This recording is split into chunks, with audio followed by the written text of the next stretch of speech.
Et ce cours-là, cette leçon-là, pardon, la leçon 9, hein, comme tu dis, il y a beaucoup de il y a beaucoup de chapitres. Tu le vois là? Oui, ouais, ouais. Ouais, le chapitre la leçon 9. Ouais, c'est pas mal, bon la liberté agit dans l'amour, oui, c'est juste, c'est pas mal, hein. C'est vrai que dans ces chapitres-là, à partir de 12, là, on a ce qu'on peut dire la pratique, hein, la vie pratique, les conséquences, on pourrait dire, tout ce qu'il a dit avant. Voilà, quelques versets à mémoriser. Bon, on va pas en parler de ça. Bon, on va pas parler de ça. Et puis, si quelqu'un d'autre vient, ils viennent, hein, et puis on va continuer quand même. On va Ouais, regarder un peu les questions. Alors, les questions déjà pour le chapitre 12. allons-y. Comme on fait d'habitude, on regarde les questions, puis après on regarde un petit peu le texte, hein, Ouais, le texte de la Bible. Alors, j'essaye d'y arriver. Elle est longue cette leçon-là. Voilà. J'avais pas pensé que c'était si long. Où est-ce qu'on en est là? il y a beaucoup de chapitres en fait, hein. Oui, c'est juste, mais je pensais pas que 12 était si long. Certes, ils Ah, c'est sont parce pas. qu'ils fait tous ensemble. Ah oui, oui, d'accord. Oui, en fait, il y a 8 questions pour les 3 chapitres. Oui, d'accord. Ouais, c'est ça, tout à Ouais, fait. Ouais, ouais. ouais, c'est pas mal, d'accord. OK, alors, donc, c'est plus ou moins quand même basé sur le texte. Bon, ça reste un peu des réponses, disons, un peu personnelles. C'est vrai, bon, pour voir un petit peu comment chacun lit, hein, comment Oui, oui, oui. chacun lit, Il y donc, a des questions intéressantes hein, dans ce qui soulève le texte. Hein. voilà. Et puis il y a pas qu'une réponse forcément en grand, hein, on peut répondre, de plusieurs manières. Bon, alors, la première question de la leçon 9, donc pour nos amis qui vont pas être là, pour qu'on va enregistrer ça, j'espère qu'ils pourront suivre. Donc, quel est le fruit d'une intelligence renouvelée? Donc apparemment, il a mis 12,2. Ouais. Donc, est-ce que tu as une réponse pour ça? Là, il n'y a pas de difficulté puisque bah, D'accord. le verset est très clair. Hein, donc, Ouais, c'est le discernement de la volonté de Dieu. ouais, Précisément, la volonté de Dieu, c'est défini par ce qui est bon, ce ouais, qui est agréable et ce qui est parfait. ouais, Et c'est vrai que pour aller un peu plus loin, au-delà du fait que, parce que là, je réécris quasiment le verset, ouais, c'est oui, vrai que on vit vraiment en Christ, oui, d'abord d'abord évidemment après sa conversion et puis ensuite tout au long de sa vie, dans les moments où on lui laisse le plus grande place, oui, bah, c'est vrai qu'on sent bien que on discerne des choses nouvelles et ouais, qu'on est un peu au-delà des opinions, je dirais un peu prémâchées qu'on peut avoir en tant que vieil homme et que on discerne des oui. chemins qui étaient peut-être pas naturels pour notre vieille nature, mais et on sent bien qu'on est renouvelé, que notre intelligence est renouvelée. Ouais, c'est ça. Ce qui est intéressant, je trouve, dans ce qu'il écrit, Paul, c'est que on voit que quand même c'est un processus. C'est pas quelque chose qui est, c'est pas un, 2, 3, 4, hein, et puis voilà. C'est comme l'image d'une plante, hein, la croissance, ou même d'un enfant qui devient adulte, ensuite qui mûrit. Donc il y a cette image dans la Bible, il faut jamais l'oublier. Ça peut aussi l'image de la course, tu sais, celui qui court. Bon, il y a ceux qui sont allés un peu plus loin ou qui vont plus vite. Tu vois ce que je veux dire? Une Mm. course, c'est une bonne image aussi, mais là, on peut penser à beaucoup de choses, hein, une plante, et une personne, donc c'est vrai, hein, et puis alors, le développement de l'intelligence, mais une intelligence, qui se fonde sur déjà la révélation, et puis je pense aussi le Saint-Esprit qui est donné pour ça aussi, et puis la pratique, tout ça va ensemble. Et puis, quelque chose qui, je trouve, nous parle beaucoup aux chrétiens de notre siècle, Ouais. c'est le début du verset, ne vous conformez pas au siècle présent. Ah ouais, ça c'est sûr. Hein, on est vraiment concernés, nous tous ici, par un siècle qui est Ouais, voilà, un siècle athée, un siècle ouais, qui veut nous imposer un mode de pensée. exact. Et puis Et c'est vrai on a une intelligence, un discernement qui est clairement différent du reste du monde. ouais. je vais arrêter le partage parce que je veux regarder s'il y a quelqu'un qui demande à entrer, parce qu'on a l'impression qu'il y a cette fois une sorte de système d'invitation. Il n'y a pas, donc je ne me suis pas trompé, il n'y a pas de problème. On va revenir au texte, parce que sinon, il pourrait être en attente. Voilà, très bien. Alors, la deuxième question est intéressante, pas si facile, parce que mettez avec chaque don du chapitre 12 le nom d'un personnage biblique qui servira comme modèle. On peut trouver les noms. Je ne sais pas si tu as eu une idée. Moi, j'en ai plusieurs là. Eh ben, écoute, tu vas m'aider parce que Ouais, j'ai pas trop compris. Euh, d'accord. Pas trop sur répondre. Enfin, c'est pas que j'ai pas compris la question, mais c'est que bon, je reprends les dons qui sont. Ouais. On a la prophétie, chapitre 6, Oui, il y en a 7, je crois. La prophétie, oui. le ministère, l'enseignement, Oui, c'est ça. l'exhortation. Ouais, Alors là où j'ai vraiment eu du mal à répondre, c'est que je j'ai pas trouvé vraiment. Et tu vas m'éclairer. J'ai pas ouais, trouvé vraiment des modèles absolus. Bon, à part évidemment la prophétie.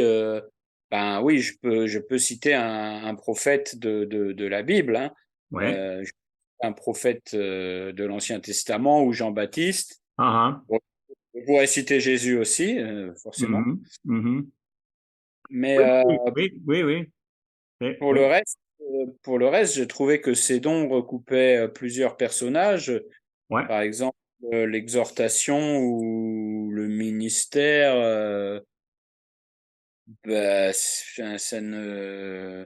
Il y a juste une chose que j'ai constatée, c'est que tous les dons sont regroupés en Christ.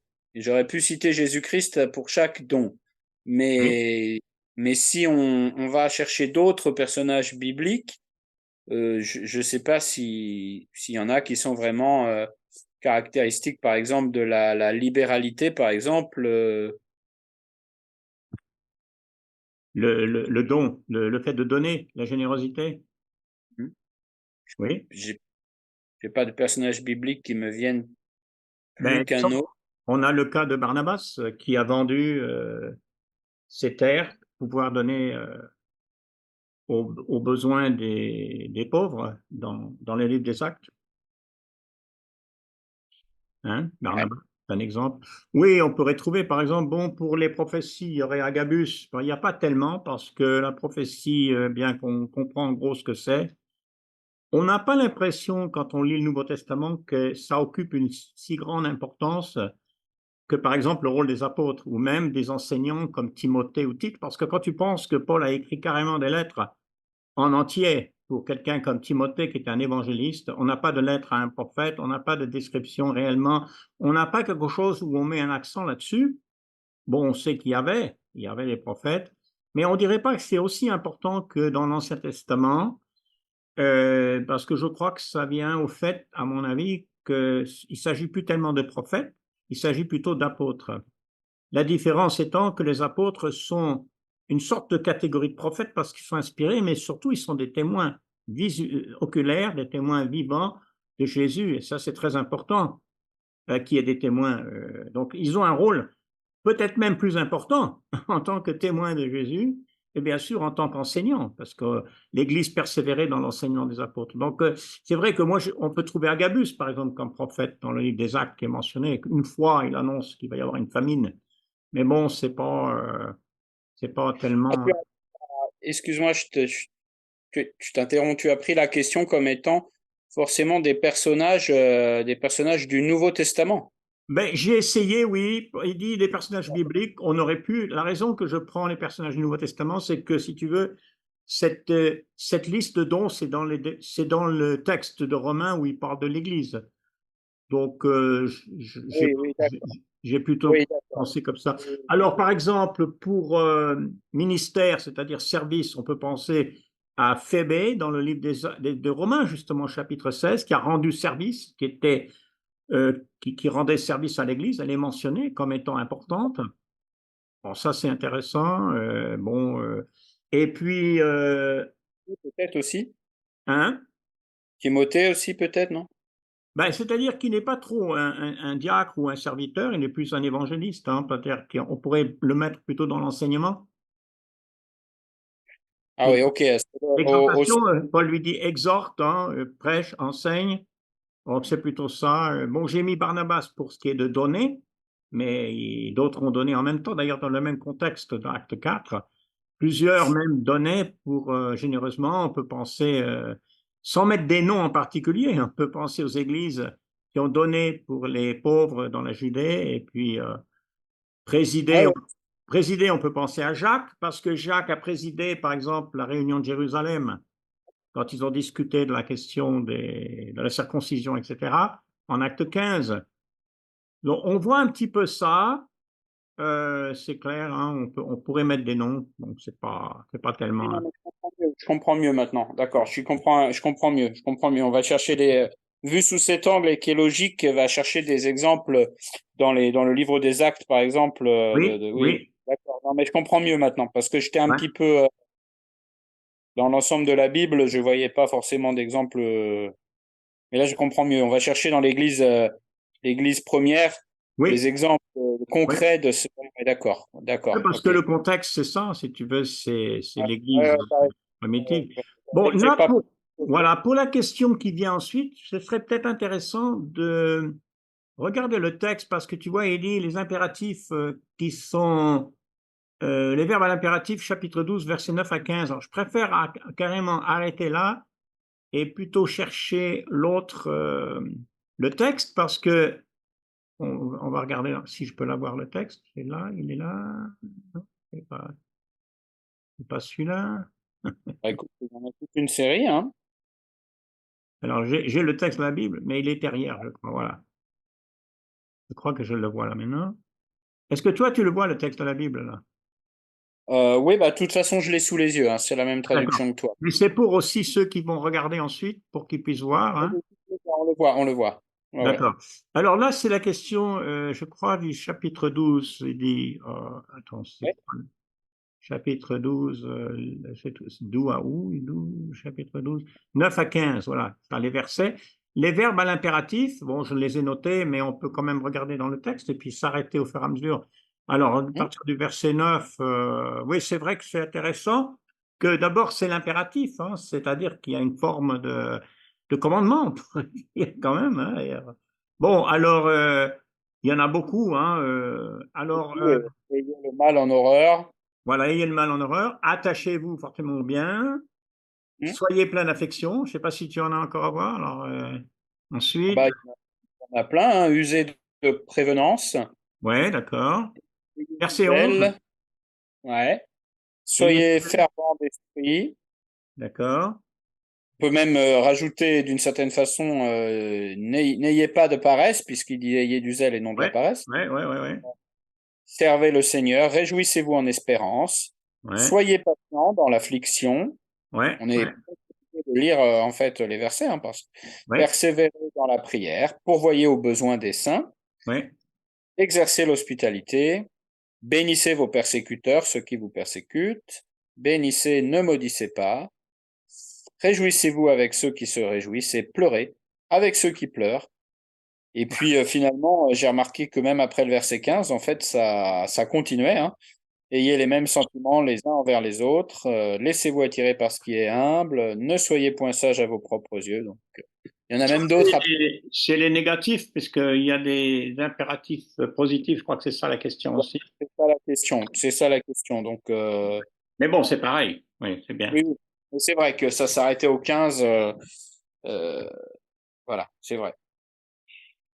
Bon, c'est une série. Ce qui est intéressant, c'est la richesse, c'est-à-dire que l'ensemble constitue beaucoup de choses. Et il laisse pas une, comme on dit, une pierre qui n'est pas retournée. Je veux dire, il montre vraiment un, un grand nombre d'aspects de cette vie chrétienne et de cette vie d'église. Parce que quand on voit l'impératif ici, c'est aussi les impératifs sont au pluriel. C'est pas que et du zèle, c'est ayez du zèle. Donc le pluriel est important parce que je pense que ça souligne le fait que c'est comme ça que ça marche en tant que communauté, en tant qu'Église.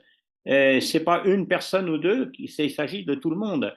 Il Ouais. s'adresse à tout le monde. Et ça, c'est important, le fait de considérer qu'il s'adresse à tout le monde. Il n'y a pas une catégorie de chrétiens qui doit écouter et l'autre qui n'écoute pas. Théoriquement, il n'y a pas une catégorie qui obéit à ça ou qui en tient compte et l'autre qui n'en tient pas compte. Je crois que ça, c'est pas mal de voir ça. Mm, Voilà. Alors, je vais essayer de retrouver l'autre. Ah, je suis pas au bon endroit là, par contre. Je suis carrément dans le mauvais endroit. Pour revenir le partage. Voilà, on est là. Bien, eh ben, on va regarder les questions qui suivent. La Ah, question qui suivent. sacrée question là, hein. Je vais essayer de mettre les questions parce que là, on les voit maintenant. Alors, Euh, d'après vous, que signifie la phrase? Ce sont des charbons ardents que tu ah. amasseras sur ta tête. Bon, alors, j'ai été voir, j'ai constaté que c'était une référence à un verset des Proverbes, Proverbe 25-21. Exact, oui. Donc, je suis allé voir, forcément, c'est souvent comme ça que je procède. Je pense, comme beaucoup de gens, j'essaye déjà d'aller voir un petit peu d'où Oui, vient la référence dans la Bible avant toute chose, hein, pour oui, essayer de comprendre par moi-même. c'est ça. Et alors, Et là, j'ai été un peu surpris parce que ou alors j'ai mal compris, mais j'ai trouvé comme une sorte d'opposition au niveau du sens entre l'Ancien Testament et le Nouveau Testament. Parce ah que bon? ouais, parce que dans le livre des Proverbes, Ouais, il, au verset, donc c'est 25-21, si ton ennemi a faim, donne-lui du pain à manger, s'il a soif, donne-lui de l'eau à boire, ouais, car ce sont des charbons ardents que tu amasses sur sa tête, ouais, d'accord. et l'Éternel te récompensera. D'accord. Donc, l'image des charbons ardents, avant même d'essayer d'expliquer ce que c'est, on l'amasse sur la tête de son ennemi quand on Ouais, lui vient en aide, quand on lui fait du bien. ouais, Et dans le verset romain, alors attends, j'ai plus la 13, non, pardon, 12-20, ouais, dans le verset de Romains 12-20, c'est mais si ton ennemi a faim, donne-lui à manger, s'il a soif, donne-lui à boire, car en agissant ainsi, ce sont des charbons ardents que tu amasseras sur sa tête. oui. Ah oui, non, c'est ça. Non, ah, non, non, non, non, non, j'ai mal lu, pardon. Oui, oui, non, non. Mais C'est non, c'est pareil. exactement pareil. Ouais, Ouais, c'est exactement pareil. Non, non, pardon, c'est exactement pareil. c'est pas grave. Mais à Euh, contresens, j'ai mal lu le verset, j'ai cru lire sur ta tête, et donc pour moi, j'inversais les choses. Donc j'ai été donc bon, bah ce qu'on comprend, c'est que c'est quelque chose de sans doute positif pour son ennemi. ouais, ouais, J'ai été voir le commentaire de notre manuel romain ouais, euh, ouais. qui qui dit qu'on ne connaît pas exactement le sens de cette image. Il dit ça, Euh, oui. il y a une hypothèse, je dirais, qui serait que ferait un peu ça ferait un peu rougir l'ennemi de son comportement, Ouais, qui se trouverait à un peu déstabiliser, comme quelqu'un qui est violent et qui trouve pas de la violence en face de lui, mais qui trouve de la gentillesse. Souvent il est un peu déstabilisé par ce genre de comportement. On le ouais, désarme. Et oui, donc il y a cette image qui serait possible, c'est éventuellement les charbons ardents, ce serait un peu on rougit un peu de honte de son comportement ouais, qui est, qui est mis en exergue par la gentillesse de l'autre. Donc c'est ouais, une possibilité. J'ai été voir d'autres commentaires aussi dans mes Bibles. Ben, c'est pareil, cette image n'a pas l'air d'être extrêmement claire, quoi. ouais. Donc après, on peut aussi imaginer un charbon ardent, ça peut être comme une sorte de couronne flamboyante aussi, un peu. Je sais pas. On pourrait avoir cette image, mais là, c'est complètement personnel, hein. Ouais. Pas de- Alors, il y a une idée qui serait intéressante, c'est que dans Ésaïe, quand Ésaïe voit Dieu dans le temple, qu'il l'appelle à être prophète, il dit à ce moment-là, moi je suis un homme aux lèvres impures, comment est-ce que je peux te voir? Et Dieu prend des charbons ardents. Là, il est sur son trône. Il y a des charbons ardents qui sont pris et qui sont mis sur ses lèvres. Et Dieu dit, ben, écoute, je t'envoie comme prophète, je te purifie tes lèvres, je te purifie ta parole. C'est vrai. Alors, c'est intéressant parce que moi, j'ai l'impression, quand je lis ça, que nos paroles, et ça comprend notre comportement, nos paroles, notre comportement sont comme ces charbons ardents qui purifient, c'est-à-dire que les charbons ardents de Dieu ou le feu de Dieu, soit ils purifient, soit ils jugent.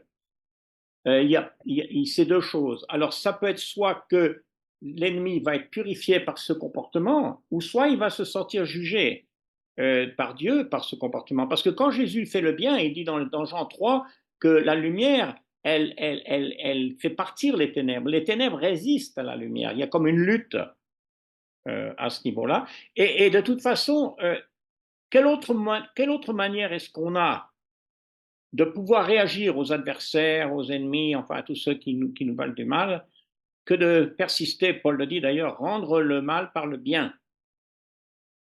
Ce qui donne la possibilité, je crois, la possibilité aux gens de comprendre quelque chose. Sinon, si on rend le mal avec le mal, il y a pas de, il y a rien qui se passe. Alors, c'est une idée que je me demande. Donc, le bien qu'on fait ou qu'on peut dire a le pouvoir de purifier les autres, de les faire prendre conscience, ou alors d'être un jugement. Mais le jugement de Dieu est toujours positif. Les gens prennent l'idée de jugement comme négatif, mais la raison que Dieu juge, c'est pas pour punir, c'est pas pour détruire, il juge pour qu'une personne comprenne qu'il faut qu'elle change. Le jugement de Dieu, il a le but d'amener la repentance, d'amener le changement.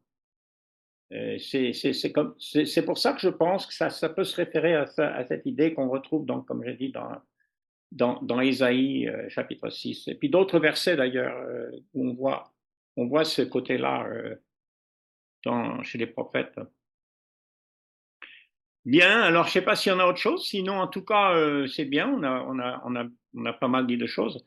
Alors d'après les versets 13, chapitre 1, versets 1 à 7, pensez-vous que la peine de mort est légitime pour l'État? Alors là, c'est une question vraiment qui n'est pas évidente parce que, dans un sens, je ne crois pas que c'est ce dont Paul y parle réellement, mais bon, Alors, est-ce que tu veux dire quelque chose là-dessus? Je peux peut-être même carrément regarder dans le texte, puisque ça vaut peut-être la peine à ce moment-là de voir.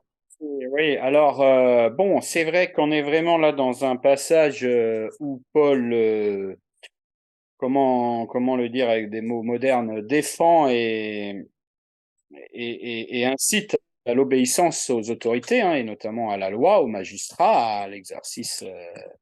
Ouais, Et, et c'est vrai que, bon, déjà, pour commencer, c'était bien évident que Paul, de toute façon, vit dans un contexte où la peine de mort ne fait pas débat dans les sociétés antiques, hein, ça c'est sûr. c'est Et sûr, donc, c'est vrai, c'est vrai. quand, quand il parle de l'épée, effectivement, bon, le magistrat porte l'épée. Alors, je pense que c'est de ce verset 4, hein, le magistrat est Oui, serviteur oui, de Dieu, oui, bien sûr. car ce n'est pas en vain qu'il porte l'épée. Ouais, Et comme on sait que Paul, en plus, est mort ensuite par l'épée, bon, ouais, ouais. ça ne peut nous faire penser à cela. Alors, est-ce que cette épée est forcément une sorte de symbole de la mise à mort? Pas Moi, forcément, hein. j'ai Ça peut envie de dire être. oui et non, hein. J'ai envie de dire oui et non, parce que c'est aussi le symbole de l'arme qui permet tout simplement de faire respecter la loi, quoi, C'est ça, la c'est ça. discipline. L'ordre, Euh, la loi. Ouais. et puis, donc, donc moi, je dirais qu'effectivement, moi, j'irais pas jusqu'à dire que le verset légitime, enfin justifie au sens justement où qu'il la rend forcément juste la peine de mort, Oui, mais on peut quand même dire que le Paul ne la condamne pas, puisque justement il dit que le magistrat est là pour punir. Or les magistrats à l'époque effectivement peuvent condamner à mort, et le nie, c'est pas nié. Donc alors je suis un peu embêté pour répondre à ta question parce que je sais, pour avoir lu dans la théologie de, d'Église des États-Unis d'Amérique que c'est souvent un verset qui est pris pour discuter de la question de la peine de mort aux Oui, États-Unis, qui est un. oui, oui, C'est vrai qu'en Europe, comme tu le sais, bon bah c'est moins un débat puisque elle ouais, n'existe quasiment plus. Donc il y a peut-être des sensibilités de citoyens qui sont différentes. Mais ouais, comme nous, on est des chrétiens, dans tous les cas, on essaye de comprendre. ouais. Et je pense qu'effectivement, il y a une chose sur cette question que je peux dire en allant un peu au-delà du verset, c'est qu'effectivement, là où je suis d'accord avec la théorie qui dit que la peine de mort peut être légitime, c'est que le tu ne tueras pas, pour moi, ne s'applique pas non plus à la peine de mort de la justice, parce qu'elle s'applique à un meurtre, elle s'applique à quelque chose qui procède de l'envie et pas forcément la justice de Dieu. Donc, Oui. je suis un bon entre deux eaux, tu vois, sur cette question, quoi. Oui, mais de toute façon, déjà, la traduction du commandement tu ne tueras pas n'est pas correcte. Il faudrait traduire tu ne commettras pas de meurtre, puisqu'en hébreu, il y a Voilà, deux tout à mots fait. Comme différents. exactement. Hein, donc, c'est vrai que ça, c'est déjà différent, c'est sûr. Bon, il y a ce côté, parce que quand tu lis bien, tu vois bien qu'il dit c'est pour punir celui qui fait le mal. Il Oui, est nécessaire d'être soumis non seulement par crainte de punition, mais par motif de conscience. Euh, C'est-à-dire que, tu vois, ce texte-là aussi peut servir dans un sens quand on parle quel est vraiment le rôle d'un État, quel est le rôle d'un gouvernement, par exemple, quel est son rôle, quel n'est pas son rôle et quel est son rôle. Parce que, bon, l'autorité romaine, le pouvoir romain avait un certain rôle dans ce sens, mais il est clair qu'il est allé au-delà de ce rôle. À partir du moment où les empereurs voulaient être des dieux et adorer et qu'ils commençaient à tuer tout le monde, ils sont allés au-delà parce que quand tu lis ce texte, tu peux se servir de ce texte plutôt dans le sens de dire est-ce que l'État est là pour condamner quelqu'un parce qu'il prie Dieu ou condamner quelqu'un parce qu'il fait du bien ou condamner quelqu'un parce qu'il donne à manger aux orphelins, tu vois c'est absurde. Non, il est là, l'État est là pour, et c'est ce qu'on appelle d'ailleurs la fonction régalienne de l'État, qui existe, qui devrait exister dans la compréhension. La fonction légalienne, c'est-à-dire qu'il y a la police et puis il peut y avoir l'armée. Mais il y a la police parce qu'un État sans police, sans loi, c'est ce qu'on appelle l'anarchie. Et c'est pas drôle de vivre dans des endroits comme ça parce que chacun va se protéger lui-même avec ses propres armes et vont tous se tuer les uns les autres. Donc il y a une fonction régalienne de l'État et peut-être que ce texte peut servir à rappeler cela parce que tu vois ce qui se passe aussi, qu'un État peut être totalitaire et exagéré comme l'État de Rome, mais un État aussi peut ne pas protéger les innocents, ne pas protéger contre les voleurs. Allez, laissez-les tranquilles, ces voleurs, ces assassins. Et ça, c'est aussi problématique. Et peut-être que ce texte, il est une sorte de correction de ces idées-là pour montrer que, attention, si vous êtes si vous avez ce rôle, vous devez bien l'accomplir. Un policier qui n'arrête pas un criminel alors qu'il peut, ne fait pas son travail. Tu tout à fait. vois. C'est vrai, c'est vrai, Et c'est vrai.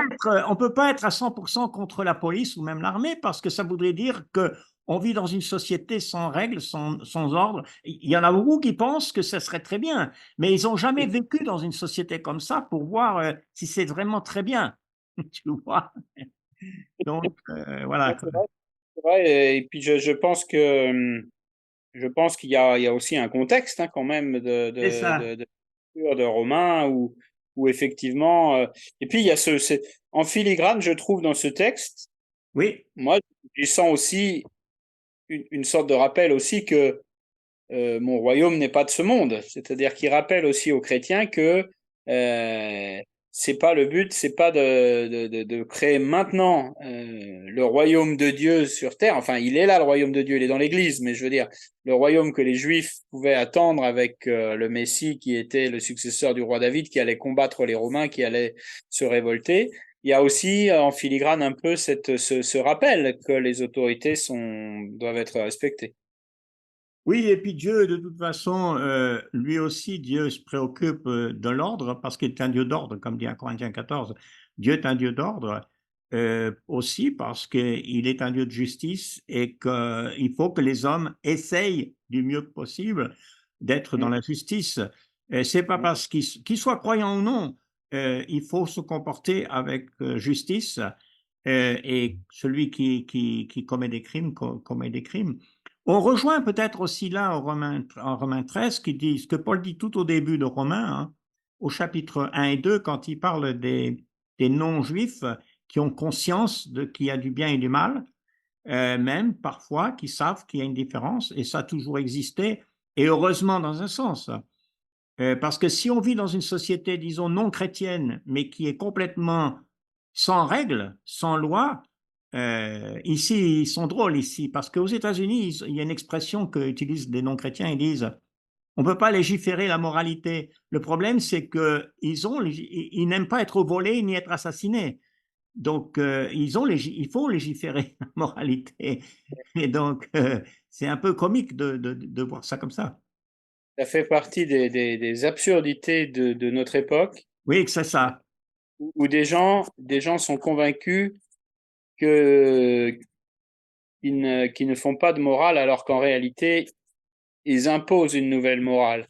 C'est Si on ça, prend l'exemple du exactement. mariage, si on prend l'exemple du mariage homosexuel, je suis désolé, c'est tout aussi moral que l'absence de Oui, mariage. Il change la morale, c'est juste qu'il la oui, décrète en oui, vertu, en vertu d'un feeling du siècle présent. Ne vous conformez pas au siècle présent, hein. On y revient. ouais. Et, et c'est là où vraiment les arguments, c'est difficile de débattre avec eux de cette question parce que il est évident que la morale, le bien, le mal, le discernement du bien, du mal, bah, évidemment qu'elle est d'origine divine et ils ne peuvent pas échapper à cette contradiction terrible. Et quand parfois je leur dis, mais quand on a comme ça entre, on va dire entre citoyens, hein, en dehors de l'Église, ces interrogations, je leur dis, écoutez, moi, à la limite, si vous me dites que le mariage homosexuel c'est bien parce que c'est la liberté, c'est l'égalité, bon, très bien, j'entends votre argument, ok, mettons que je l'accepte. Mais pourquoi vous voulez forcément condamner la polygamie? En quoi elle vous choque si elle est volontaire? Oui, ben oui, c'est la même manière d'argumenter, hein. Et là, tout d'un coup, ils se trouvent scandalisés. Oui, Et, oui, et je et leur puis dis, bien d'autres choses d'ailleurs qui, à ce niveau-là, on peut dire et qui sont très mauvaises. Et là, bien d'autres. les gens vont se scandaliser. Tout le monde a un niveau qu'il peut accepter et ne pas accepter, a une sorte de règle qu'il vit. Ce qu'ils ne se rendent pas compte, c'est que d'abord, c'est nécessaire, et puis que c'est Dieu qui connaît mieux où doit être la règle, où doit être la limite. C'est pas nous, les êtres humains. Dès que c'est nous qui décidons, on commence à avoir des problèmes. Exactement. Alors, pour la suite, ici, quand il dit vous payez des impôts, c'est très intéressant. D'ailleurs, si on regarde un peu plus loin, ne devez rien à personne si ce n'est de vous aimer les uns les autres. C'est un peu dans la suite ici de cette idée, vous payez les impôts. Alors Jésus en a parlé, bien sûr, hein, puisqu'ils sont venus vers les pharisiens, vers Jésus, il dit, est-ce qu'il faut payer l'impôt? Comme un piège, hein. Et Jésus donc a montré la pièce, la drachme, il a monté la pièce avec la figure de César. Il a dit, c'est qui là? Eh ben, c'est César. Eh bien, il dit, payez à César ce qui lui est dû et donnez à Dieu ce qui lui est dû. Et ça, c'est un texte très important parce que là, rien qu'avec cette petite remarque-là que Jésus a fait, Jésus montre ce que tu as dit tout à l'heure, c'est-à-dire nous ne sommes pas non plus de ce monde. Il y a un royaume qui est un royaume de céleste. Et quand Pilate il dit à Jésus, ben, j'ai le pouvoir de te libérer, j'ai le pouvoir de ne pas te crucifier, Jésus lui dit, mais mon royaume n'est pas de ce monde. Et si je voulais, je pourrais faire appel à des multitudes d'anges qui me C'est ça. délivreraient. Et d'ailleurs, ce pouvoir de Jésus, il est au-dessus du pouvoir de César. C'est le pouvoir d'en haut. Et ce qui, d'ailleurs, je pense, a fait changer plus ou moins d'avis Pilate. À partir de ce moment-là, il commençait à se demander, hein, à se poser des questions. Donc oui, et c'est important parce que là, payer les impôts, qui ne s'est pas plaint de payer les impôts? Parce que c'est pareil, les impôts, ça peut très bien être exagéré. Et d'ailleurs, c'est souvent le cas, on va faire payer aux gens des impôts qu'on n'a pas besoin, et c'est pas forcément dans la justice qu'on le fait, et certainement pas dans le contexte romain.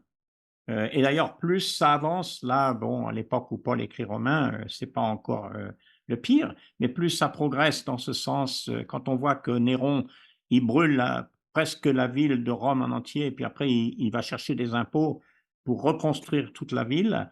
Et puis, toutes ces questions d'impôts, d'ailleurs, ça a beaucoup joué sur les problèmes à Rome et même sur la décadence, finalement, de Rome, parce que ça pose des problèmes économiques. Mais bon, comme tout le monde sait très bien que augmenter les impôts n'est pas forcément une bonne manière de gérer l'économie d'une nation. Et il y en a qui le pensent, hein, et qui pensent comme ça. Voilà, donc c'est pour ça. Les magistrats sont des ministres de Dieu appliqués à cette fonction et Ouais, c'est intéressant. rendez à tous ce qu'il leur est dû.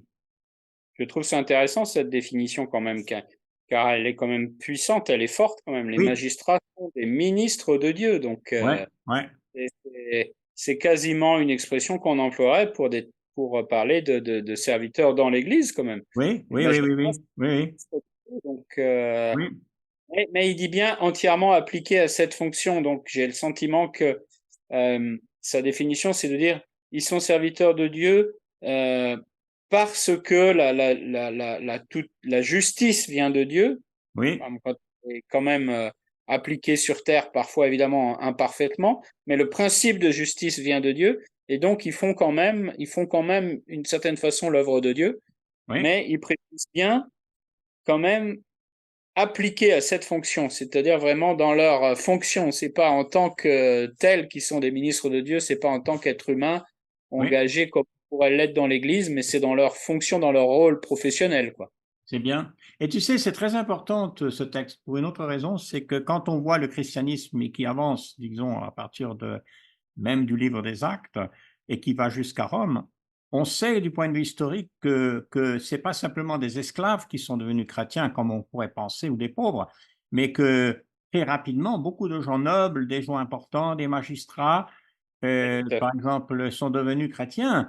Et c'était fait. important pour ces gens-là qui servaient Rome, qui prennent conscience que tout en faisant ce travail, tout en étant fonctionnaire de Rome ou tout ce qu'ils pouvaient être, il fallait qu'ils le fassent dans la justice, il fallait qu'ils le fassent pour servir Dieu. Donc, c'est pas forcément séparer les deux choses. On peut très bien servir l'État, servir dans le gouvernement et être dans la droiture et servir Dieu aussi. Et d'ailleurs, on sert Dieu de cette manière aussi. Donc ça, je crois que c'est bien. Bon, alors je crois que c'est bien ces textes pour ça, je pense, parce que ça remet en place certaines choses, ça aide à comprendre certaines choses.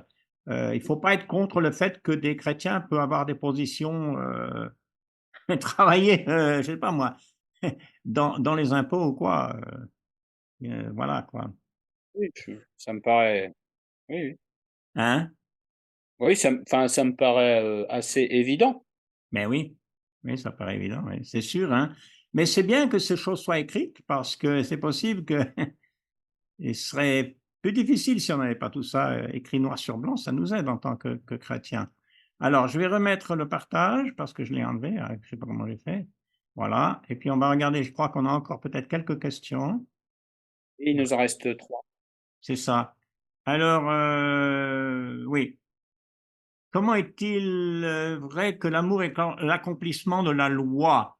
Donc là, il met l'accent sur le verset 10 du chapitre 13. Alors, comment tu as pu répondre à ça? Oh, alors, donc, l'amour ne fait point de mal au prochain. L'amour est donc l'accomplissement de la loi. Euh, oui, il démontre dans les versets précédents que les commandements, il en cite quelques-uns, notamment tu ne déroberas point, tu ne tueras point, bon, tu ne commettras pas de meurtre, tu ne diras point de faux témoignages, etc., tu ne convoiteras point.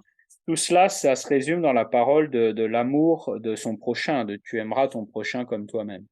Donc je Oui, pense que c'est une façon de nous montrer que la loi tout entière nous conduit toujours à l'amour, alors en partie à l'amour pour Dieu, hein, dans les premiers commandements notamment, oui, et puis aussi à l'amour de son prochain. Et oui. là, si on parle plus de l'amour de son prochain, puisque ça se termine par tu aimeras ton prochain comme toi-même. Et donc, je pense que c'est une façon de dire que il faut aller même au-delà de la loi.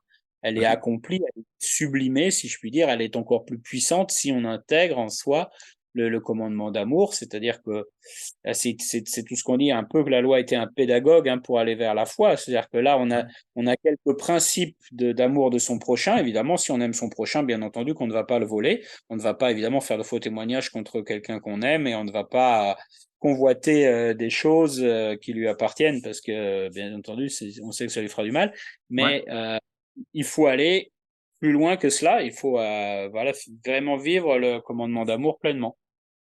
Surtout que oui, c'est bien, et surtout qu'en fait, c'est ce que Paul y fait, parce qu'il en parle depuis le chapitre 12 au début, là, et puis tout au long, il va montrer comment il va bien au-delà de ce que simplement les 10 commandements. Mais c'est bien qu'il nous rappelle, en mentionnant une partie de ces 10 commandements, qui rappelle que dans un sens, il n'y a rien de nouveau. C'est pas que on a un Nouveau Testament et un Ancien comme s'ils étaient totalement différents, comme s'il y avait une contradiction. Il n'y a pas une contradiction. Il y a un processus, il y a une éducation, une pédagogie de Dieu, mais en fait, l'ancien et le nouveau sont une unité de foi et de pratique même. Donc ça, c'est bien que Paul fait ça. Et parce qu'on remarque quand même dans son épître qu'il cherche aussi à confirmer le nouveau par l'ancien, hein, comme il est au départ que tout ça, l'évangile de Christ s'était annoncé dans les Écritures par les prophètes. Là, il le fait en même temps, ça, ce qu'il dit, parce que la loi vient d'un prophète, la loi vient de Moïse. Donc c'est une manière de confirmer l'enseignement chrétien, c'est pas quelque chose de complètement nouveau. Non, ça a à voir avec le judaïsme, ça a à voir avec la loi, avec la Torah. Il ne faut pas couper ça tellement qu'on ne voit pas le lien entre les deux. Parce qu'il y a presque aussi, il y a presque aussi un second sens, mais Oui, qui va avec l'autre. Mais dans le cadre de Romains, où notamment il passe beaucoup de temps à expliquer qu'on est sauvé par la foi, oui, euh, avec les exemples d'Abraham, et qu'il explique que ça a toujours été par la foi finalement qu'on était sauvé, que la loi il fallait la vivre avec la foi et pas seulement c'est comme un ça, code. c'est ça. Et là, Ouais. il y a aussi une façon de dire, mais ces commandements-là, ok, ils sont valables, ils sont très bien, il n'y a rien à dire, mais il faut les appliquer avec l'amour de son prochain. Alors, c'est pas seulement de dire, bon, je déteste ce gars, mais comme c'est interdit, je ne vais pas le voler. C'est pas ce que Dieu attend. Oui, ben, c'est le serment sur la montagne, comme on avait déjà parlé, hein. Soyez donc parfaits, comme votre Père céleste est parfait. Ce mot parfait, d'ailleurs, il est très proche du mot que Paul utilise, l'amour est l'accomplissement, c'est-à-dire la réalisation. Euh, Oui, soyez parfaits, ça veut dire soyez accomplis, c'est ça le sens. Ça ne veut pas dire sans faute, mais accompli. oui, oui, Et oui. d'ailleurs, dans Matthieu 5, hein, où j'ai le cite Matthieu 5, 48, il a parlé justement de l'amour.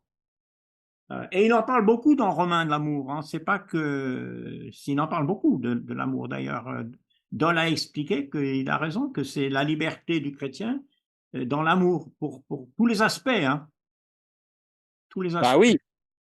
On dit parfois que Paul est assez dur, est assez rigide, hein. Par certains aspects, c'est Oui, parfois vrai, oui, mais en même temps, il ponctue toujours ses lettres oui, de, de, de, de- en rappelant toujours que c'est l'amour qui est le plus important de tout, hein. On le voit très bien dans oui, 1 Corinthiens oui, quand il intercale le chapitre 13 pour dire, bon, tout ça, ok, très bien, mais n'oubliez pas quand même, hein, quelque chose d'essentiel. oui, exactement. Et d'ailleurs, dans toutes ces lettres, hein, Oui. l'amour est constamment là euh, dans son enseignement. La question 7, je ne crois pas qu'on va le faire. Ce que je vais faire, c'est que comme les étudiants vont écouter, je vais leur demander de faire un travail eux-mêmes, de faire une liste des versets qui contiennent la phrase les uns les autres. Il y en a beaucoup, hein, je crois que j'en ai relevé une dizaine au moins, ou une Il y en douzaine. a, euh, Je n'ai pas ah compté non, moi, exactement. 1, 2, 3, moi j'en ai 6. Six, t'en as compté? Ouais, 6 peut-être, j'ai oublié. je vais laisser les étudiants faire un travail personnel. Attends, je regarde quand même. J'en ai trouvé 10. Alors, Ah bon? on va Wow. on va laisser faire ça. Et puis, je te laisserai D'accord. me les donner plus tard, puisque Ok. tu me donneras tes réponses, hein, quand même, puisqu'il me le faut quand même. Voilà. Ah bah oui, j'en vois au moins un que j'ai oublié, effectivement. Ah Ah oui, oui, oui, oui, oui, oui, oui, il y en a j'en ai plusieurs. oublié dans le chapitre 13. C'est ça, il y en a plusieurs. Oui. Ah ouais. Il y en a plus que 6, c'est vrai. Ouais.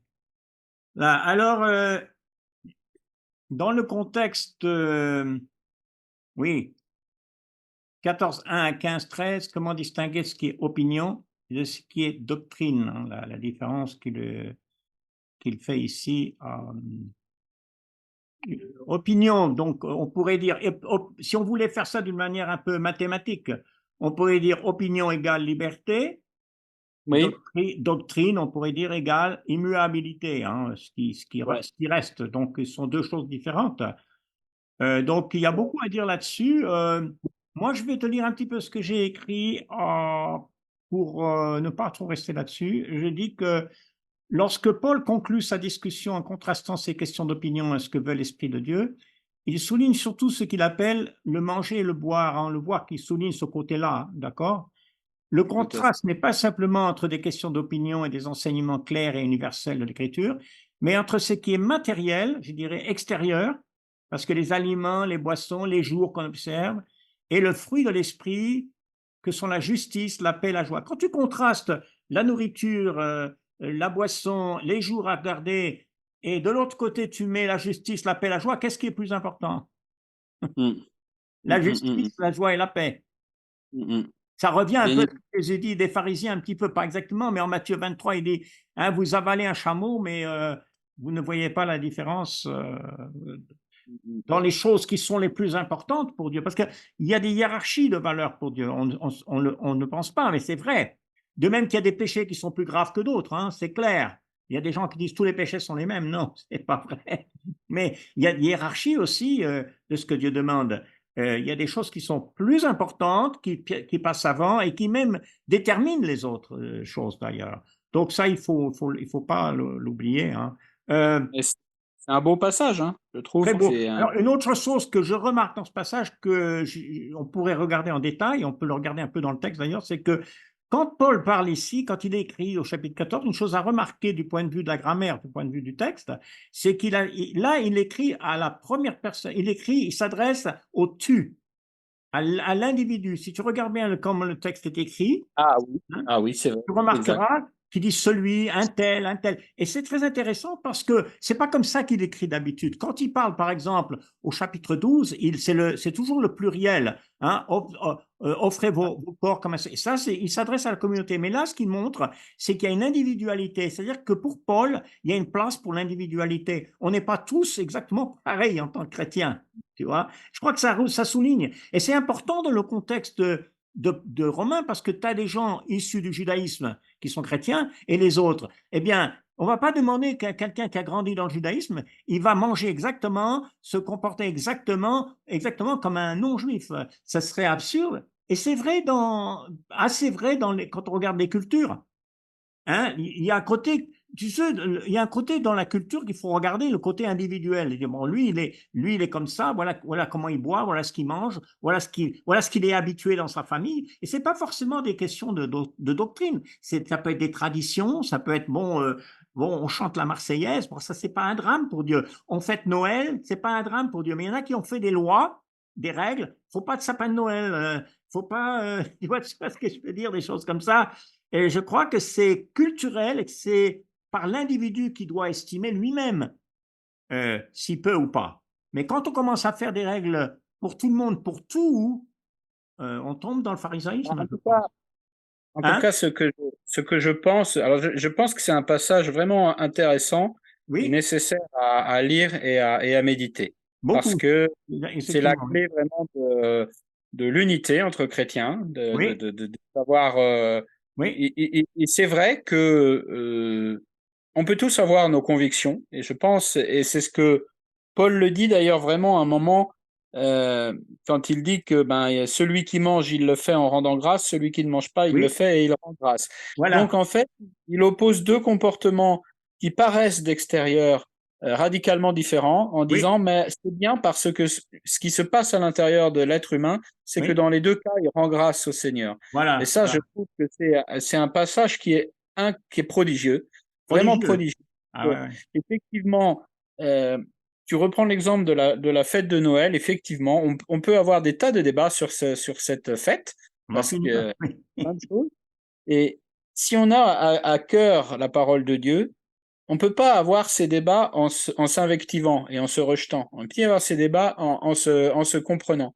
Et oui, un tel fête Noël, pourquoi pas si c'est ça une façon de rendre, si en fêtant Noël, il rend grâce à Dieu, un tel ne va pas fêter Noël parce qu'il estime que justement ne pas fêter Noël, c'est rendre grâce à Dieu parce qu'il ne l'a Oui, pas demandé. Mais oui, ce qui serait contraire à la parole de Dieu, par contre, c'est de faire l'un ou l'autre en rejetant l'autre. oui, Parce que là, du c'est coup, ça, c'est ça. c'est ça, en fait. Parce Et que si je c'est une question d'unité aussi, parce que l'unité ne peut pas être faite sinon. Il n'y a pas moyen d'être uni si on ne regarde pas quand même que les individus ont des différences. On a toutes sortes de différences en tant qu'individus qui ne sont pas graves pour Dieu. Alors, je mais notais bien sûr. dans Romains 14, 12 un verset important, chacun de nous rendra compte à Dieu pour lui-même. Donc, ça, c'est important, le verset 12, parce que ça résume un peu l'idée, hein. Je parle Oui, d'individualité. Et une autre chose que j'ai notée, moi, chez les non-juifs, c'est intéressant de parler des non-juifs, parce que les juifs, on pense qu'ils étaient végétariens, mais ils mangeaient la viande, les juifs. Mais pas oui, n'importe quelle viande, d'accord? ah Et oui, chez les non-juifs, le végétarisme était pratiqué dans certaines religions païennes, dont pouvaient oh, être d'accord. issus certains chrétiens. C'est très, très intéressant que dans certains cultes païens, on ne mangeait pas de viande du tout, et que c'était très important. Et puis, on peut regarder aussi, comparer tout ça avec les viandes sacrifiées aux idoles, hein, en Corinthiens 8, hein, qui est un problème, un petit peu la même chose. Mais donc, c'est vrai que c'est d'un chapitre, ce texte-là, qui est assez long d'ailleurs, hein, qui est important donc de bien comprendre, de voir comment on peut faire une unité, mais qui ne va pas être une unité où il n'y a plus d'individualité du tout, parce que d'ailleurs, c'est impossible. C'est Oui, carrément impossible. oui, Voilà. oui.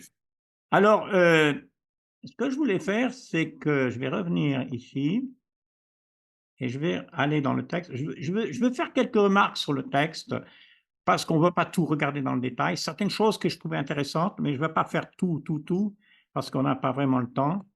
Et il y a des commentaires qui vont avec le cours. Mais je vais remarquer quelque chose, certaines choses que j'ai trouvées qui seraient intéressantes. Si tu arrives à voir le texte là, c'est bon? Oui, Oui, oui, je le d'accord. vois très bien. Une chose que Godet il dit, parce que Godet il a ce gros commentaire là de 700 pages, donc des fois que je regarde, que j'avais regardé il y a longtemps, mais il dit une chose très intéressante à Godet, que j'ai trouvé intéressante, c'est lui qui m'a fait voir ça, c'est qu'au chapitre 12, quand Paul dit « Je vous exhorte par les compassions de Dieu à offrir vos corps comme un sacrifice vivant », le mot sacrifice ici, en grec c'est tousia, hein, qu'il utilise, et Godet, il explique que dans le judaïsme, il y a deux catégories d'offrandes ou de sacrifices, en gros, deux. Il y en a pas, il y a deux avec quelques-unes dans une catégorie, quelques-unes dans l'autre. La première catégorie, c'est les sacrifices ou les offrandes que l'on offre afin d'être bien avec Dieu, afin d'avoir le pardon, par exemple, la rémission des fautes, afin d'être en harmonie avec Dieu. Ça, c'est la première catégorie de sacrifices. Et la deuxième catégorie de sacrifices, c'est les sacrifices que l'on fait ou les offrandes que l'on fait pour remercier Dieu de nous avoir acceptés, pour célébrer Dieu. Tu vois la différence? Alors, ce que Godet dit qui est intéressant comme idée, c'est qu'à partir du chapitre 12, quand il mentionne le mot sousia, sacrifice, il va parler maintenant des sacrifices de reconnaissance. Il va parler maintenant comment notre vie va changer grâce au sacrifice de Christ qui est mentionné tout au long des 11 premiers chapitres. Hein? Est-ce que C'est tu peux intéressant. m'épeler le mot grec? Tu dis sosia? Thusia, voilà. Tu dis THU? Thusia, Thusia. D'accord, Et ok. d'ailleurs, on a le mot enthousiasme. Ah ouais, d'accord, ok. Mais c'est. Alors, le problème en français, c'est qu'on a le mot sacrifice. Et quand on parle d'un sacrifice en français, on a une idée de quelqu'un qui se sacrifie ou quelque chose comme ça, alors que c'est plutôt l'idée d'offrande. C'est pas un sacrifice. Ah, je fais un sacrifice, je me prive de quelque chose pour autre chose. C'est pas l'idée, hein. Alors, il dit un sacrifice vivant, c'est-à-dire que c'est pas parce que parmi les tousias, parmi les sacrifices de reconnaissance, il y avait surtout l'Holocauste, c'est-à-dire le sacrifice brûlé entièrement, et ça Oui. fait partie des sacrifices de reconnaissance. Or là, il dit c'est un sacrifice, mais qui n'est pas brûlé. C'est un sacrifice vivant. Dieu ne nous demande pas qu'on aille se brûler, qu'on aille se détruire notre corps. Au Oui, contraire, oui. c'est un sacrifice vivant, saint, agréable à Dieu, inquiet de votre cœur. D'ailleurs, si tu regardes le texte que j'ai devant moi de la Bible, j'ai mis le mot tousia à côté. Je sais pas si tu remarques, je mets des petites remarques là, hein, Ah oui, d'accord. Oui, oui, oui. marquées là. Ah Donc, oui, je te donnerai ça d'accord. après. Voilà, comme ça tu l'auras. Hein? OK. Voilà.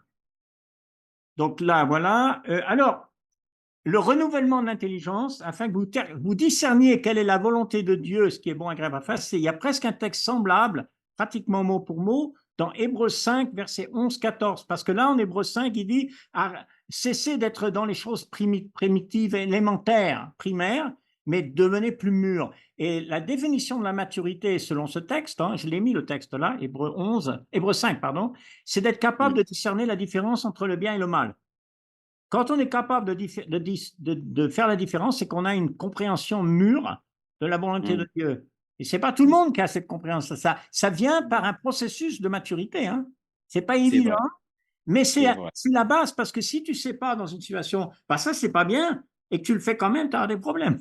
Tu Ouais. vois? C'est ce qui permet aussi, je trouve, en tout cas dans mon cas, j'aime bien aussi parler de la vie chrétienne, c'est de se discerner soi-même d'une certaine façon. Oui, C'est de oui, regarder et de juger son comportement et de changer et de s'en repentir. oui, c'est ça. Exact, tu as raison. Alors, le verset 3, je mets l'accent, mais tu verras quand je te donnerai le truc. Le mot grâce qu'il emploie ici, parce il va parler de don, Paul, maintenant. Le mot grâce qu'il emploie, il l'utilise, Paul aussi, pour parler de son appel en tant qu'apôtre. C'est une grâce de Dieu. Dieu lui a fait grâce et l'a appelé comme apôtre. Donc, je considère comme don, qui sera mentionné plus tard, l'apôtre comme aussi un de ceux-là. Hein, Mmh. même s'il ne le dit pas là spécifiquement, mais on sait que c'est aussi une grâce de Dieu, c'est un don de Dieu, on pourrait dire. Hein. Et d'ailleurs, c'est pour ça qu'il dit, il ne faut pas avoir de lui-même une trop haute opinion, revêtir des sentiments modestes. Un apôtre comme Paul ou un apôtre qui a vu Jésus, qui a été avec Jésus, qui a même des révélations, pourtant, il n'a pas besoin d'avoir une autre opinion lui-même. Il peut avoir des sentiments modestes. Euh, Tu vois, c'est très important. Parce que c'est toute la base de l'enseignement de Jésus, hein, dans le Sermon sur la montagne, dont on parle beaucoup. Hein. Les pauvres en esprit, les humbles, c'est l'humilité, quoi, c'est clair. Alors, j'ai mis le mot caritos qu'il emploie ici, verset 3, la grâce, caritos, parce que regarde les mots qui sont formés ici, qui sont un peu les mêmes. Hein. Hein, par exemple, nous avons des dons différents. Hein, charismata, ça vient du même mot grec. Hein, Mmh. par la grâce, charine en grec, c'est tous ces Mmh. mots qui sont les mêmes pratiquement, la grâce qui nous a été donnée. Hein. Donc tous ces dons dont il va parler maintenant, c'est quelque chose qui est donné par Dieu. Mais attention, si c'est donné par Dieu, ça veut dire c'est pas l'homme qui décide. C'est pas l'homme qui dit moi je veux ça, moi je veux prophétie, moi je veux parler en langue, moi je veux ça. Et Paul dit en Corinthiens, l'esprit donne comme il veut. C'est l'esprit qui décide qui va être apôtre, qui va avoir prophétie, qui va avoir don des langues, qui va enseigner ou autre chose, ou qui va être généreux. Si c'est un don, c'est pas l'homme qui peut décider. Donc, il n'y a pas aussi à juger les uns les autres et se comparer. Dire, moi j'ai ce don, mais toi tu ne l'as pas. Oui, ben, il t'a été donné, hein, mon pauvre. Il faut pas que tu te vantardises que tu as reçu un don quand même. Qui est-ce qui reçoit un don et qui en tire une gloire? Personne. J'ai eu un don, je ne vais pas me vanter. Hein, tu C'est vois? vrai. Donc ça, Ouais, c'est vrai. c'est pas mal. C'est, Voilà. je crois qu'il est sacrément nécessaire de le rappeler. Oui, je pense, oui, c'est vrai. Bon, voilà, alors j'ai mis une petite note ici concernant la prophétie, parce que j'ai mis un Corinthiens 13, verset 8, quand même. Bon, on va pas aller dans le Corinthien, mais il explique quand même qu'il y a trois choses qui restent. Hein? La foi, l'espérance, l'amour étant la plus importante. Et puis il y a trois choses qui disparaissent, c'est intéressant, et le contraste, hein, c'est la prophétie, les dons des langues et la connaissance. C'est-à-dire la connaissance par révélation de Dieu. Hein. Donc la prophétie, on peut vouloir mettre l'accent dessus. Le problème de ça, si tu veux, c'est que la prophétie, dans ce sens, de 1 Corinthiens 13 ou ici, c'est que ça implique une inspiration de Dieu. Et je crois que là, on ne peut pas non plus prétendre que tout ce qu'on dit est directement inspiré de Dieu et que notre rôle, c'est plutôt d'aller vers l'écriture qui a déjà été donnée, déjà inspirée, et c'est ça que nous devons enseigner. Hein. Donc, il faut le rappeler parce qu'il peut y en avoir qui se disent ah, prophète, Dieu m'a dit ça, Dieu m'a donné ce rêve, il y en a beaucoup de ça, mais je crois que c'est pas exactement comme ça comme ça que ça fonctionne, ces dons-là. Et alors, il y a que celui qui s'attache au ministère On parle des ministres, hein, les ministres les ministres de la République, mais le mot ministre, à l'origine, il veut dire serviteur. Tout à Et c'est fait. bien que les ministres s'en rappellent d'ailleurs. C'est pas mal de se rappeler qu'ils sont que des serviteurs du Tu peuple. sais, je sais pas si en anglais c'est utilisé, mais Oui. tu sais, sans doute en français, tu as sans doute déjà entendu, quand on veut un peu honorer un grand, justement, ministre de l'État, on dit souvent, il a été un grand serviteur de l'État. Ah, ben c'est très bien comme ça. Non, j'ai pas entendu ça ici, mais j'aime bien. J'aime beaucoup ça. Ça, Forme de, c'est très, très bien, oui. Ouais, alors là, bravo, quoi. Oui, un grand serviteur de l'État, oui, ça décrit exactement. Voilà, alors bon, il y a beaucoup à dire parce on parlait des impératifs ici, mais tu vois, Paul parle beaucoup plus de l'amour que des fois on pense, parce qu'on pense à Romain comme dogmatique, mais ouais. c'est pratique. C'est que l'hypocrisie soit sans hypocrisie, l'amour soit sans hypocrisie. On pourrait rester des heures à discuter rien que de ça, Mm. parce que c'est ayez le mal en horreur. Il y en a un que je trouve intéressant, que j'ai trouvé intéressant, c'est celui où il dit, j'essaye de le retrouver. Euh, voilà, le verset 18. Ce verset 18 m'a beaucoup aidé quand je parle à certaines personnes qui sont en conflit avec les autres. Et il est utile parce qu'il dit, s'il est possible, alors d'abord, il dit s'il est possible. Ça, j'aime assez. Autant que ça dépend de vous, soyez en paix avec tous les hommes. Donc la paix, ça ne dépend pas 100% de toi. Ouais. La paix, ça dépend des autres aussi. Et tu vois. Donc, Ouais. s'il y a des conflits, il ne faut pas forcément penser qu'on peut faire ce qu'on peut de notre côté, mais on ne peut pas prendre la responsabilité pour les autres. Donc, ça, c'est un verset qui peut beaucoup aider les gens, je pense. Et puis, bon, alors, bon, après la vengeance, il y en a qui lisent ça, qui disent, oh, comment la vengeance de Dieu, oh là là. Non, non, c'est parce que nous, on n'a pas de faire de vengeance, mais lui, le Seigneur, c'est la vengeance d'un juge. Un juge doit juger. Quand il y a des choses mauvaises qui ont été faites, la vengeance, c'est simplement le jugement. C'est pas un truc émotionnel ou comme les gens pensent que Dieu se venge. Non, c'est Je plutôt pense le. qu'il y a, on Hein? met toujours nos mots, on met toujours nos pensées, on les met toujours à la place Voilà, de Dieu. On en parlait pour la question de la haine entre Jacob et Ésaü la c'est dernière ça. fois. Ouais, On met toujours nos sentiments à nous, et voilà. Dieu n'est pas ce genre de sentiments parce Il que n'est ce pas un genre de humain. sentiments C'est vient du ça. péché, hein. Ouais. Et d'ailleurs, il parle de rétribution, ce qui implique un châtiment, une loi où il y a une rétribution. Le salaire du péché, c'est la mort. C'est une rétribution. Mais Mm. le don gratuit de Dieu, c'est la vie éternelle en Jésus-Christ. Donc il y a une rétribution. Lui, Dieu a le droit de faire ça. Mm. Voilà. Tout à fait. Alors, on voit là l'accent que Paul met sur l'amour, parce qu'encore, bien qu'il en ait déjà parlé, mais il parle ici au chapitre 13, il dit, euh, donc c'est là qu'il parle des commandements, tu ne commettras pas d'adultère, tu ne tueras point, on va pu traduire plutôt, tu ne commettras pas de meurtre, qui est mieux, tu ne déroberas point, tu ne convoiteras point. Ce sont ces commandements qui concernent les relations dans les 10 commandements. Et ceux qui peut encore y avoir, parce qu'il y en a d'autres, se résument dans cette parole, tu aimeras ton prochain comme toi-même. Bon, qui se trouve dans le livre de Lévitique, en chapitre 19. Bon, sans entrer dans le détail de cette loi, tu aimeras ton prochain comme toi-même, ce qui est intéressant de savoir, c'est que dans le Lévitique, cette loi, elle est au beau milieu d'une question de conflit pour des territoires et pour qu'on va vers les juges parce qu'un tel, il a pris un terrain qui n'était pas à moi. Cette phrase, tu aimeras ton prochain comme toi-même, elle est dans le contexte des jugements et des procès que l'on fait les uns aux autres. C'est pour replacer dans le contexte. Et ce qui est intéressant aussi, c'est que dans le judaïsme, les rabbins disent le prochain, c'est un juif, c'est personne d'autre. Ça peut être qu'un juif. Donc ça, c'est aussi intéressant quand on voit la discussion de Jésus, mais qui est mon prochain, et qu'on voit qu'en fait, bon, c'est un Samaritain, etc.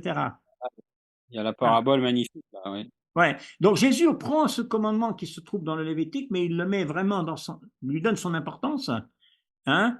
Et d'ailleurs, il se montre Paul comme un petit peu le commentateur de la loi. D'ailleurs, c'est ce qu'il est, comme Jésus.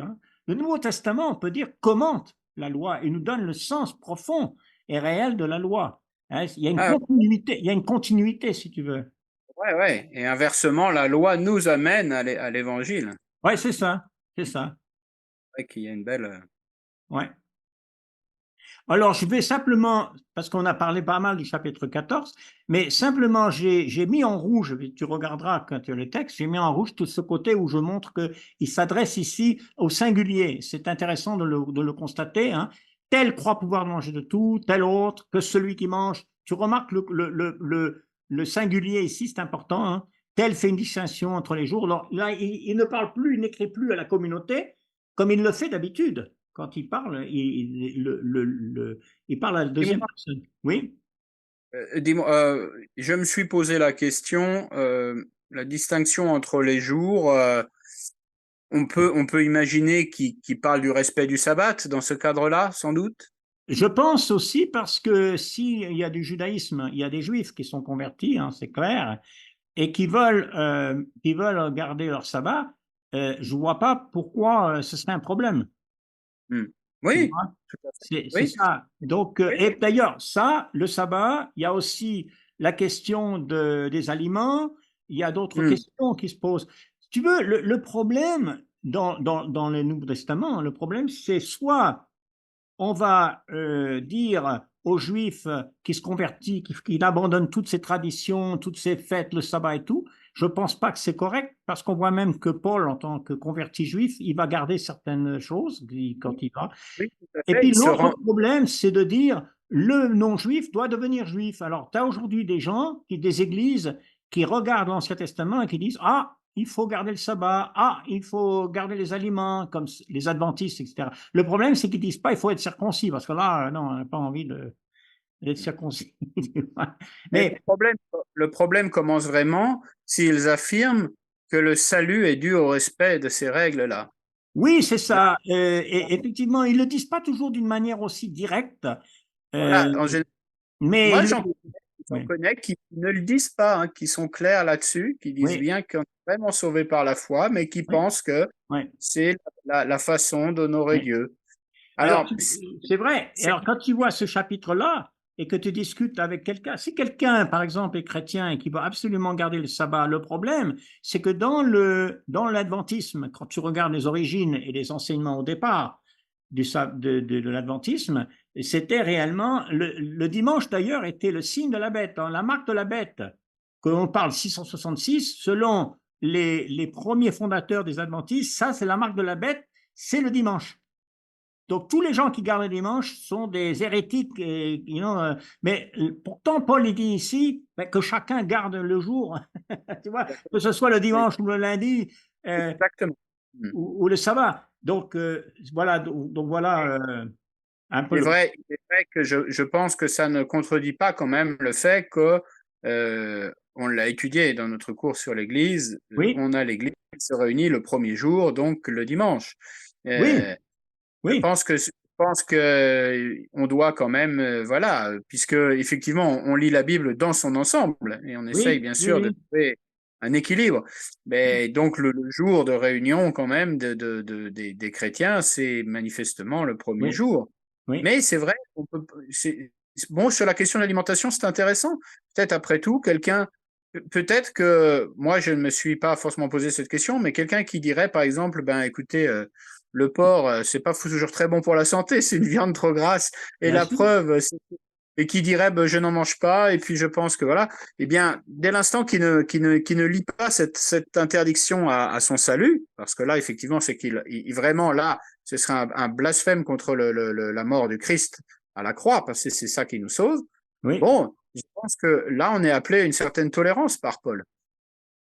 Oui, et évidemment, c'est discuté plus en détail, peut-être comme dans Galates, par exemple, hein, où Paul parle des judaïsants, de ceux qui veulent Oui, ramener à la loi oui, mais dans même Galates, des non-juifs, oui, des non-juifs, parce que les Galates, la plupart, c'était des non-juifs, hein. La Galatie, c'était l'Asie exactement. Mais mineure.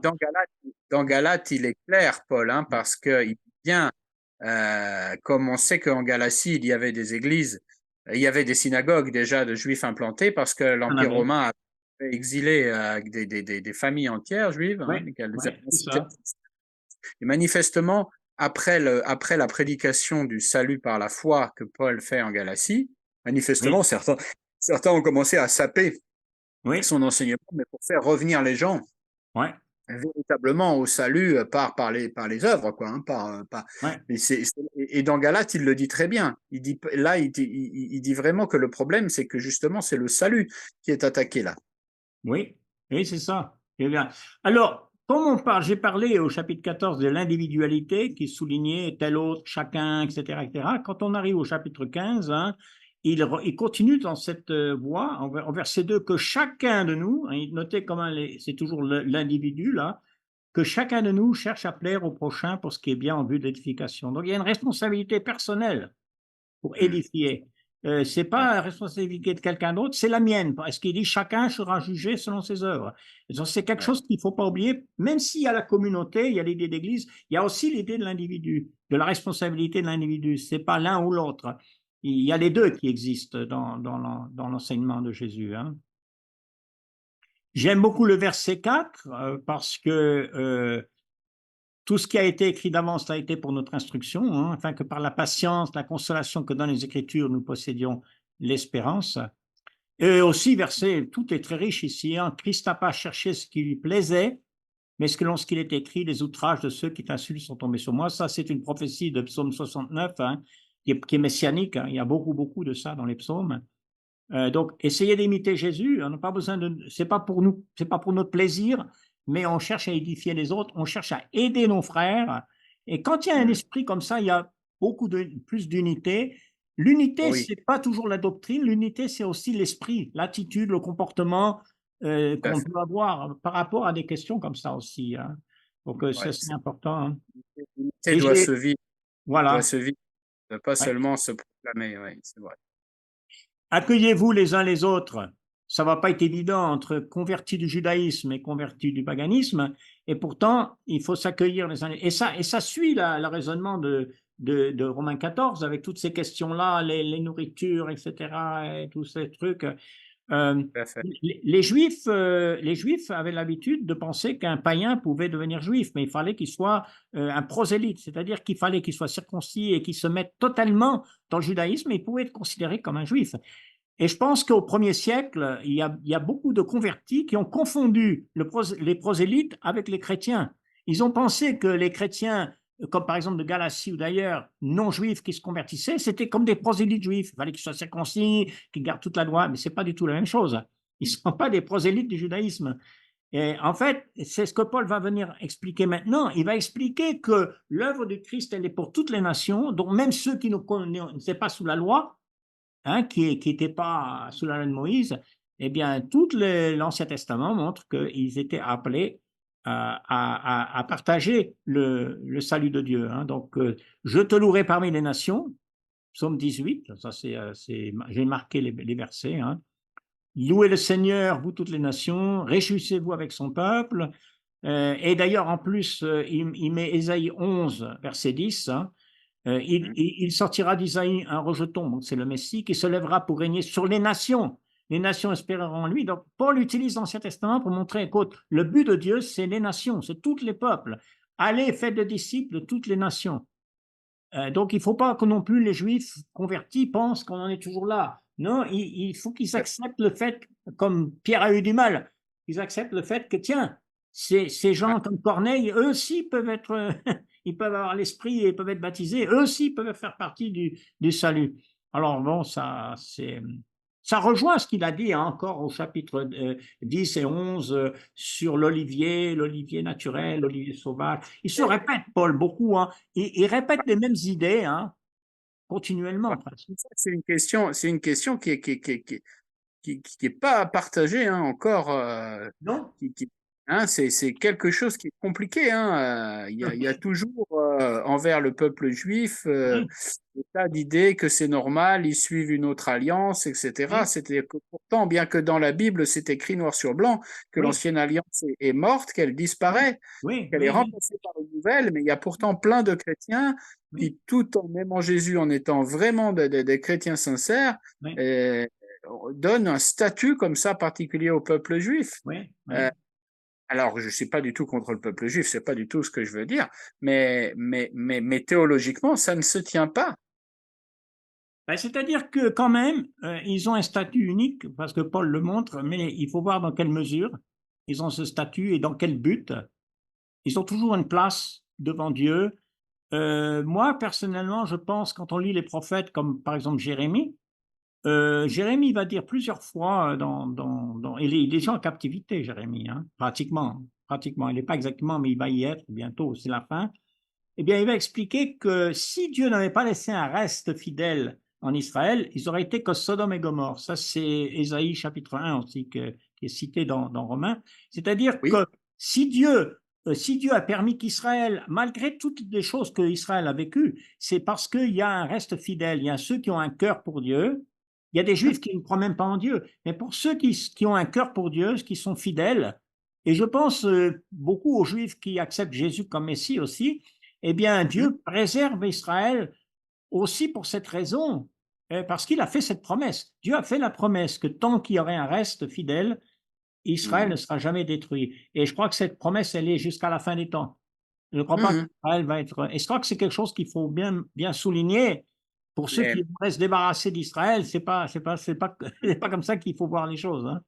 Donc voilà. non, non, non, mais je parlais même pas du contexte, hein, du tout. Oui, oui, oui, je sais. Oui, mais je disais simplement que parfois, on aurait presque tendance à ne pas vouloir, d'une certaine façon, évangéliser et convertir les Juifs. Moi, Ah je oui, crois oui, qu'ils oui, sont oui. Ah oui, appelés, sont oui. appelés à la foi en Oui, Jésus-Christ. oui, oui. Et ça, c'est vrai que c'est vrai ce que tu dis, c'est un problème, c'est une sorte de complexe qu'on peut Oui, avoir par rapport aux Juifs, que alors ça c'est, on ferait du prosélytisme. Ben, les Juifs, on faisait du prosélytisme vers les non-Juifs pour qu'ils soient Juifs pendant longtemps. Et d'ailleurs, aimerait toujours que les non-Juifs deviennent Juifs. Ils ne seraient pas contre qu'on se revienne sous la loi et qu'on, bon, d'accord. Mais le Christ, ce qui se passe avec le Christ, que Paul explique, hein, surtout dans Galates, mais aussi beaucoup dans Éphésiens plutôt, c'est que le Christ, c'est celui que Dieu a mis en position pour réconcilier ces deux choses. Hein, de réconcilier ceux qui étaient juifs sous l'ancienne alliance et ceux qui sont des autres, qui n'avaient pas d'alliance, ils n'avaient pas d'espérance, ils n'avaient rien. Eh bien, dans le Christ, ils ont tout. Donc, finalement, le plus beau verset, c'est Galates 3, hein, la fin, là, verset 28, 29. Hein, vous êtes tous fils de Dieu par la foi en Jésus-Christ. Vous tous qui avez été baptisés en Christ, hein, il n'y a plus ni juif, ni grec, ni homme, ni femme, ni esclave, ni libre, mais vous êtes tous postérité d'Abraham, héritiers selon la promesse. Et d'ailleurs, l'héritage, c'est le Saint-Esprit, hein, aussi. En tout cas, c'est une partie importante de l'héritage. Et c'est là-dessus que Paul termine, au verset 13, hein, que le Dieu de l'espérance vous remplisse de toute joie, et j'aime beaucoup ce verset aussi, de toute paix dans la foi, pour que vous abondiez en espérance par la puissance du Saint-Esprit. Alors, voilà la dimension vraiment de la joie. C'est pas un peu de joie de temps en temps, c'est remplisse de toute joie, rempli de toute paix, abonder en espérance. Ça, c'est vraiment la vie dont Jésus parle dans Jean 10, qu'elle dit pas. Hein, il va donner la vie en abondance.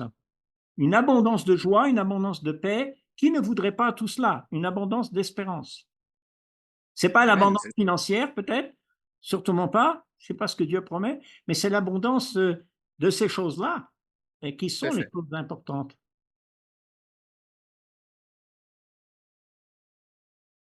Hein, on est là depuis presque 1 heure et demie, Eh hein, oui.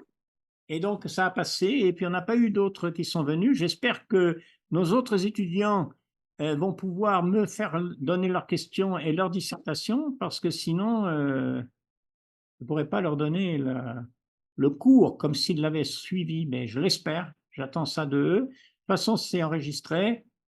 Ouais. Euh, voilà. Donc, toi, tu les reçois, tous ces trucs-là. Quand j'envoie les liens, là, Ah oui, tu les oui, oui, reçois? tout à fait. Dans WhatsApp, il n'y a plus qu'à retourner D'accord, dans WhatsApp, par exemple, ou d'accord. peut-être peut-être tu les envoies par mail aussi, je crois d'ailleurs, les deux, hein. Les deux, oui, je fais les deux. Oui, Moi, je passe par WhatsApp, mais oui, oui. oui. Ouais. Oui, donc c'est l'heure de la dissertation, hein, je crois. Là, il va falloir que je m'y attelle parce Ouais, qu'il ce y a serait plus, bien. ouais, il y a plus qu'un seul cours, hein, c'est ça, dans Ouais, c'est 15 ça. jours. Alors, la leçon 10 va être dans 15 jours. Bon, Et bah c'est ça, écoute, c'est fini. Je vais m'atteler à t'envoyer avant le cours de la leçon 10 cette dissertation. Ouais, si tu veux, c'est pas très long, hein. C'est que 4 pages. Mais c'est toujours, en fait, si tu veux, pour choisir le sujet, Ouais, je prends un peu de temps parce que certains sujets, on les traite qu'à la fin du cours. Et donc, on est un peu plus inspiré. oui, oui, Et parfois, on a un sujet qui nous parle tout de suite. Et oui. puis, en avançant dans le cours, finalement, on a plutôt envie de traiter celui-là. Donc, c'est pour ça que je la fais pas trop vite. J'attends d'avoir un peu une vision de tout le cours. Ouais, non, mais Mais t'as là, raison, hein. D'ailleurs, j'avais dit qu'on peut même attendre après, quand le cours est fini, s'il y en a qui veulent quelques semaines. ouais, oui, oui. Et là, je pense que voilà, c'est bon pour moi. Ça va être la bonne période, un peu avant juillet. Ce sera parfait. D'accord. Eh ben, écoute, c'est bien, Paul. Et puis, écoute, heureusement, comme tu dis que tu es là. Sinon, je parlerai à moi-même. Ce serait pas très drôle. Ah, écoute, oui, ben, Voilà. On est fini. c'est peut-être une habitude qui sera repris un petit peu plus régulièrement. Ouais, de toute façon, j'ai l'intention de cette étude de romain qui est difficile. J'ai l'intention de toujours la faire par Zoom, si possible, pour ceux qui veulent, plutôt que de laisser les étudiants individuellement. Et pour nos frères et sœurs africains, parce que les autres étudiants sont beaucoup en Afrique, Oui, il y a toujours des complexités que nous, oui, par la grâce de Dieu, on n'a pas, par la chance, oui, oui, oui, dans nos pays, soit ils ont des problèmes parfois carrément d'électricité, des délestages, alors là, oui, tu peux faire. Et oui, c'est des problèmes de connexion Internet parce qu'ils doivent acheter du data, tu sais, des cartes bien souvent parce qu'ils n'ont pas le Wi-Fi régulier. Et donc, c'est vrai qu'il y a pas, il y a certainement pour certains des problèmes de connexion. C'est bien dommage, mais c'est hélas un problème récurrent. oui, il y a ce problème, c'est vrai, et c'est peut-être pour ça qu'il y a personne, pratiquement. Ben, je ne sais pas, mais ça peut arriver malheureusement. Si à 20 heures, je sais par exemple au Kenya, ça arrive en Guinée par exemple actuellement. Ben, on n'a pas d'étudiants guinéens, je crois, dans notre groupe, mais euh, en Guinée, ils ont actuellement de gros problèmes d'électricité parce Ah qu'ils ont ouais, une ouais, ouais, ouais, centrale qui est brûlée à Conakry, la capitale, ouais, et ça a fait des ravages sur l'économie parce que ouais. bon, l'énergie, c'est Ok, ben, écoute, c'est bien, écoute, oui, hein, c'est un problème, mais bon, on fait de notre mieux. Eh bien, ouais. moi, je vais prier pour nous et puis pour toi et pour l'avenir de ce travail. Merci Seigneur pour Paul qui est ici, qu'on peut être ensemble aujourd'hui et sa disponibilité aussi, son sérieux. Je prie pour ses enfants, sa famille, que tu les gardes, les bénisses, pour les autres frères et sœurs, pour les autres amis qui sont dans cette région de France. Et Seigneur, pour les frères et sœurs partout, un petit peu partout, qui font ton œuvre, qui prient, qui cherchent à être fidèles. Merci d'avoir passé ce temps ensemble et je prie que tu nous éclaires de plus en plus pour mieux comprendre ta parole et la mettre en pratique. Que tu nous bénisses et que tu bénisses nos autres étudiants qui n'ont pas pu être là, que tu les gardes et qui vont entendre nos études, nos discussions et que ça puisse aussi les aider. Par Jésus, je te prie. Amen. Amen. Voilà. Bien. Eh bien, écoute, Paul, et à bientôt, hein. Tout à fait. Donc, dans 15 jours pour le dernier cours, a J'enverrai un priori? mail. Ouais, dans 15 jours, ouais. D'accord. Ok, Yann, ça marche. Ouais. Bon, bah, à très bientôt. À bientôt. Bonne soirée à toi. Pas Merci. bon après-midi plutôt dans ton cas.